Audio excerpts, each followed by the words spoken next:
Hi, my name is Erica Port, and I am in charge of manufacturing at Central Cycles. I'm going to be going over our business plan for the company. Alongside on the team, we have Morgan, Elizabeth, and Alicia. Overall, the mission at Central Cycles is to ultimately revolutionize the bicycle industry, and we do this by leveraging cutting-edge 3D printing technology as well as a new form of carbon fiber materials. This is ultimately to create high-performing, impressive bikes for a range of diverse riders.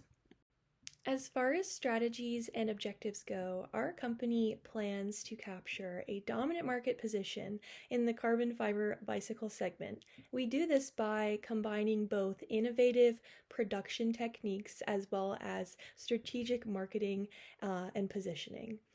Our objective is to secure a 25% market share in the carbon fiber industry by the end of Q4. Throughout the next couple of quarters, we plan to avidly work to meet customer demands, customer expectations, and maintain a strong presence in each of the three industries of biking. All right, as far as performance review details go, if you look at the chart provided, our balanced scorecard metrics, we have our top performing in the financial segment, and that is at 9.62. But as you can see, we also have market and marketing effectiveness also on the scale. Ultimately, our total revenue was almost $1 million. Our cost of goods sold was almost $400,000. And as you can see, our gross profit and net income are over $500,000. And our profit margin is 60.01%. As far as our strengths, weaknesses, opportunities, and threats analysis of Central Cycles, our strengths, we have an innovative carbon fiber product line. We have coverage across the speed and recreational segments, and we just tapped into, in Q4, the mountain biking segment to reach more consumer preferences, more of a diverse audience. We have a strong distribution expansion strategy, zero stockouts, efficient production alignment with those, which allows for those stockouts or lack of stockouts. We have a high marketing effectiveness. And as far as weaknesses go, we do have a below average financial score. We were late into expanding into web sales, so companies that did it early on, they reap the benefits quicker than we will. We had high research and development cost pressure, but with that, it was a financial investment we were willing to take on for future financial benefit in quarters that will come. And ultimately, we do have an uneven store productivity by region. But as far as opportunities go, we have a scalable web channel with high return on investment. We have untapped markets for future entry, so expanding the range of audience and locations, premium brand development potential, and strong analytics and tactical planning tools. As far as threats go, we have price cutting, many aggressive competitors in this market. There's a risk of overexpansion or market saturation, high operational costs, and demand volatility in future quarters. We have a remarkable opportunity to revolutionize the biking industry. Our strategy is laser focused on serving consumers who dream to own high-end, sophisticated bikes without breaking the bank. We are ready to meet this demand head-on by leveraging cutting-edge carbon fiber material to 3D print these bikes at a fraction of the cost of traditional bikes. This innovative approach will help us make a powerful entry into the bicycle market and change the game for riders everywhere. We are excited to introduce a groundbreaking carbon fiber material that is not only lightweight and strong, but it has the opportunity to be 3D printed. This innovative material costs just a fraction of traditional metals used in bicycles, allowing us to drastically cut our production costs. By leveraging this technology, we will enhance production efficiency, we're going to reduce labor expenses, and ultimately shorten the production times. 3D printing can be done anywhere in the world and can be produced by demand, so this will reduce and almost eliminate the need to store inventory or pay for part shipments. This is ultimately a game changer for bicycle production, and we are ready to lead the way. The demand for carbon fiber bikes is increasing rapidly. From the third quarter to the fourth quarter, the growth rate was an impressive 142%. This illustrates how quickly the market demand is rising for these bikes. The test markets are currently located in 4 cities across 4 different regions. We have New York City in North America, Rio de Janeiro in Latin America, Amsterdam in Europe, and Bangalore in the Asia Pacific region. We have 3 target market segments: speed bikes, mountain biking, and recreational bikes. Consumers are looking for high-performing speed bikes at a higher price point. Mountain bikers are looking for middle-performing bikes at a mid to high price point. And recreational users are looking for bikes that are in a wider performance range and in a wider price range. So if you take a look at the speed segment, our consumer needs they're looking for lightweight and aerodynamic biking, a bike that provides a competitive advantage.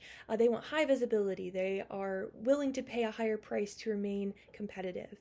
So the price that these consumers are willing to pay is over $1,500. And as you can see in the lower right corner, we have 3 different sections of the world, and New York City has the highest demand, with Amsterdam and Bangalore coming in second and third place. The recreation segment is made up of individuals that, as you can guess, are just wanting to use the bike for recreational purposes. So they are looking for an easy-to-ride bike, comfortable, simple to use, high visibility, safe biking. Ultimately, they're looking for recreation, fun, and relaxation. So they are not willing to pay as much for these bikes as the speed bikers. So the price that these individuals are willing to pay is $1,100. And if you look at the market potential demand, Amsterdam is the section of the world that they have the most demand. Lastly, if you take a look at our mountain segment for bikes, we have just tapped into this with a new brand of our mountain bike in quarter 4. So these individuals are looking for a bike that easily handles change in incline, durable, lightweight, can handle rough terrain, soften the impact, and can make sharp turns. These individuals are about in the middle as far as the price they're willing to pay. And they're willing to pay just over $1,300 for these bikes, and the market potential demand has New York in the lead. If you look at the market segment growth rate, you have speed at a whopping 139.5%, recreation at 136.2%, and mountain biking in the lead with 153%. Looking at the world market demand, as you can see, the speed biking has 37%, and recreation is in very close second with 36%. Ultimately, the total demand in the world market is a whopping 8,286. As you can see, in each of the 3 segments, Amsterdam is in the lead as far as consumer demand. Our competitors. So in current market share, we have 26% Pacific Cycling is in the lead, with Evolve Bikes, VeloCycle, and AeroX as our other competitors. So if you take a look at our competition analysis, we are competing against Pacific Cycling. They are at a 23% market share, and we are at 17% market share, and our goal is to reach the 25% market share. Their pricing is relatively close to ours. They're at $950, we're at $945. And ultimately, as far as price judgment, brand judgment, and production worker satisfaction, we're relatively close. They have a higher score as far as organic SEM results average position, and we have a higher ad copy judgment score. If you take a look at the speed segment, our competitor is Pacific Cycling Typhoon at 23% market share, and we are at an 11% market share with our Aero Blaze. We do have higher pricing for our speed segment, but if you take a look, the price judgment, brand judgment, and our production worker satisfaction are very close to each other. They have a lower organic SEM result average position, and they have a higher ad copy judgment score. As far as our competitive advantage goes, are some changes in quarter 4. We We modified, we reworked our advertising. We invested $1.2 million into research and development. We increased our compensation package. We lowered our prices to remain at a competitive stance, and we added a new brand to expand into the mountain segment. Some tactical plans as far as stores. In Q4, we opened 3 new stores. In Q5 and 6, we currently don't have stores planned to be opened, as we're going to be working in those 3 that we opened in Q4. Our web strategy, we opened a web center in Bangalore, and in Q5 and 6, we plan to increase our sales staff from 8 to 12 to 16. As far as brands go in our Q5 and 6 forecasts, we don't have any new brands planned. We ultimately want to maximize our return on investment by streamlining operations and meeting the demand. And we want to maintain a strong segment presence and brand loyalty through positive messaging and pricing. Ultimately, Central Cycles wants to meet consumer demands, and we do this by using organizational analytics to estimate future demand and expanding capacity each quarter as sales increases. As far as manufacturing metrics go, as you can see, our operating capacity began at Q1 with 0, and if you look at the quarterly basis, we are at a Q6 estimation of having 3,100 of these bikes being produced in a quarter. So that is a huge jump, and we're very proud to have that production going. If you take a look at our fixed capacity, it aligns with the same trend as operating capacity in that it began at 0 in Q1, and on a daily and quarterly basis, our Q6 amounts are much higher. On a quarterly basis, we have over 3,600.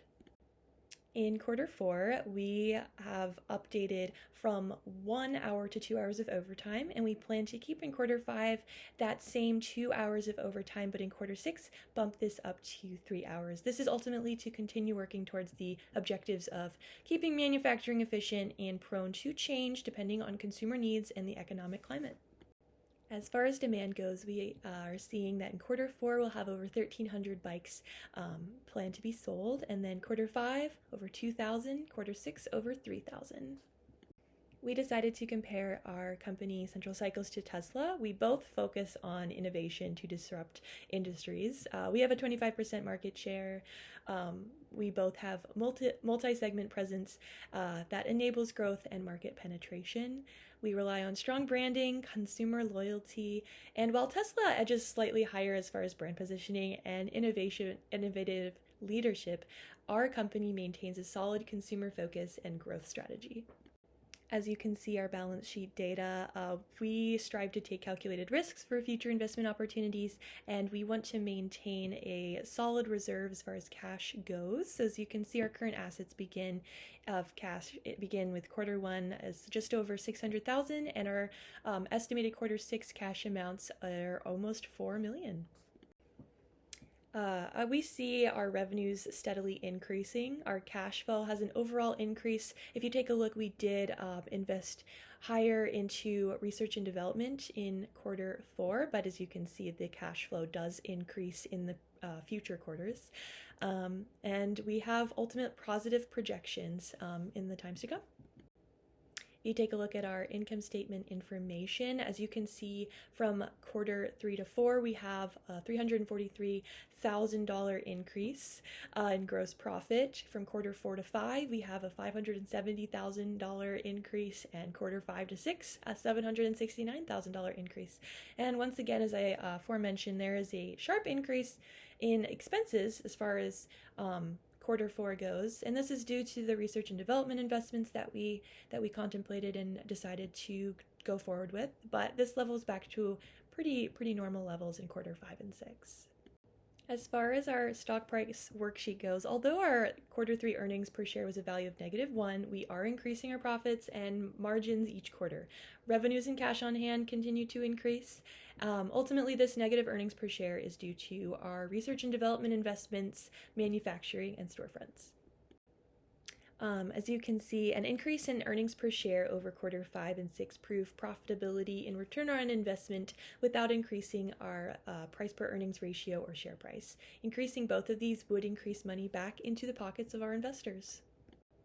So, why should you invest? Per financial, economic, and industry data, we have proven our ability to set and meet consumer and company objectives and maintain a strong competitor in the biking industry.